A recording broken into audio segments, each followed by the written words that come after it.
सदियों पहले खुरासान के एक छोटे से गांव में एक पुराना खंडहर था। लोग कहते थे कि उस खंडहर में जिन्नात का बसेरा है।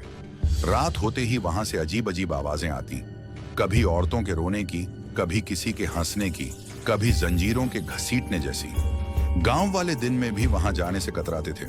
बच्चों को डराकर कहा जाता, उस खंडहर के पास मत जाना वरना जिन्न पकड़ लेगा। एक बार गांव में एक अल्लाह वाले फकीर आए। उनका नाम था ज़ियाउद्दीन। वो अल्लाह के नेक बंदे थे, दिन रात तिलावत और इबादत में रहते।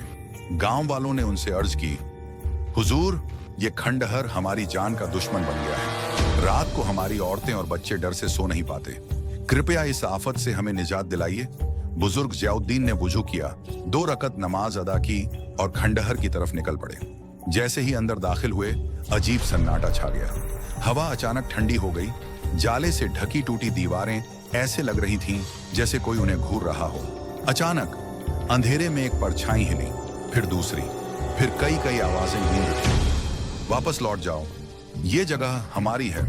इतने में एक काला साया उनके सामने आया, लाल आंखें, लंबा कद और आग जैसी चमक। उसने गरज कर कहा, ऐ इंसान, तुझे किसने इजाजत दी यहाँ आने की?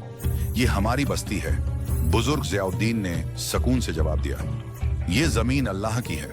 तुम्हारा हक वहीं तक है जहां अल्लाह ने इजाजत दी है। किसी इंसान को तंग करना तुम्हारे लिए हराम है। जिन्न जोर से हंस पड़ा, हम यहां सदियों से हैं, कोई हमें निकाल नहीं सका, न सुल्तान, न फौज, न आलिम। ये सुनकर हजरत ने अपनी अजान की आवाज बुलंद की। पूरा खंडहर कांप उठा। जिन्न चीखते हुए पीछे हट गए। फिर उन्होंने आयातुल कुर्सी की तिलावत शुरू की। हर आयत के साथ जिन्नात की सूरत बिगड़ने लगी। उनकी लाल आंखें बुझने लगी, उनके काले साए कमजोर पड़ने लगे। आखिरकार उनका सरदार बोला, बस हमें जला मत दो, हम यहां से चले जाएंगे।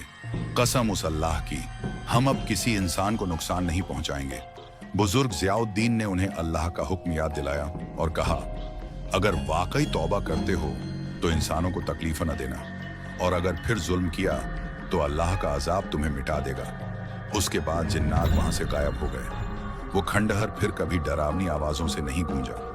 गांव वाले चैन से रहने लगे। दोस्तों, ये कहानी हमें बताती है कि जिन्नात की असल ताकत अल्लाह के हुक्म के आगे कुछ भी नहीं है।